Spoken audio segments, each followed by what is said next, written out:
इचलकरंजीकर हो, mega properties एक्स्पोसाठी सज्ज व्हा.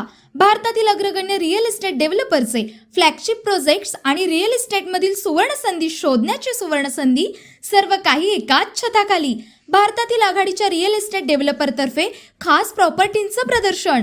स्थळ स्टेटस इन हॉटेल इचलकरंजी. दिनांक 22 ऑगस्ट 2026. वेळ सकाळी 10 ते संध्याकाळी 7. प्रदर्शनाची मुख्य वैशिष्ट्ये: प्रीमियम फ्लॅगशिप प्रोजेक्ट्स. एक्स्पोसाठी खास विशेष ऑफर, मर्यादित प्रवेश. प्रीमियम प्रॉपर्टीज पाहण्याची आणि वैयक्तिक मार्गदर्शनासाठी आमच्या तज्ज्ञांशी थेट चर्चा करण्याची ही सुवर्ण संधी सोडू नका. तुमची भेट निश्चित करण्यासाठी आजच संपर्क करा. 73 53 47 94 00. मर्यादित जागा उपलब्ध आहेत. तुमची वेळ आजच निश्चित करा.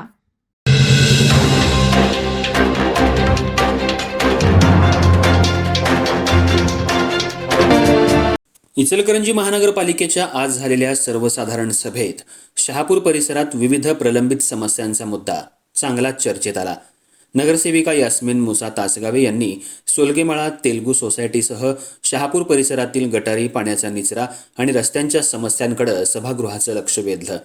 सोलगेमाळा परिसरात शेतांमध्ये सांडपाणी साचत असल्यानं नागरिकांच्या आरोग्याचा प्रश्न निर्माण झाला असून डेंग्यूसह इतर आजारांचे रुग्ण आढळत असल्याचं त्यांनी सांगितलं. त्यामुळं सारण गटारी आणि इतर गटारींची कामं तातडीनं पूर्ण करून पाण्याचा योग्य निचरा करण्याची मागणी त्यांनी केली. इचलकरंजी महानगरपालिकेची सर्वसाधारण सभा आज पार पडली. या सभेत तब्बल 39 विषयांवर चर्चा करण्यात आली. यावेळी शहापूर परिसरातील नगरसेविका यास्मिन मुसा तासगावे यांनी आपल्या प्रभागातील विविध समस्या सभागृहासमोर मांडल्या. सोलगेमाळा तेलगू सोसायटी तसंच चार्जिंग बस सेवा स्टेशन जवळील सारण गटारीत येणाऱ्या पाण्याचा योग्य निचरा होत नसल्यानं नागरिकांना मोठ्या त्रासाला सामोरं जावं लागत असल्याचं नगरसेविका तासगावे यांनी सांगितलं. सोलगेमाळा परिसरात सांडपाणी शेतामध्ये जात असल्यानं परिसरात दुर्गंधी आणि अस्वच्छता निर्माण झाली आहे. यामुळे रोगराई पसरण्याची भीती असून डेंग्यूसह इतर साथीचे आजार वाढण्याची शक्यता असल्यानं आरोग्याचा प्रश्न गंभीर बनत असल्याचं त्यांनी सभेत निदर्शनाला आणून दिलं. त्यामुळे या भागातील सारण गटारी तसंच इतर गटारींची कामं तातडीनं पूर्ण करून सांडपाण्याचा कायमस्वरूपी निचरा करण्याची मागणी त्यांनी केली. यासोबतच सांगली नाका, शहापूर रोड, DKT रोड आणि नारायणगावकडे जाणाऱ्या रस्त्याचा प्रश्नही त्यांनी उपस्थित केला.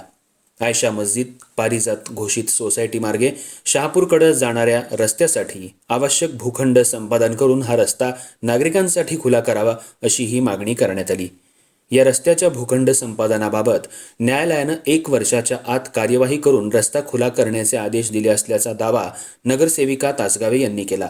मात्र अद्याप याबाबत ठोस कार्यवाही झालेली नसल्याचं त्यांनी सभागृहात सांगितलं.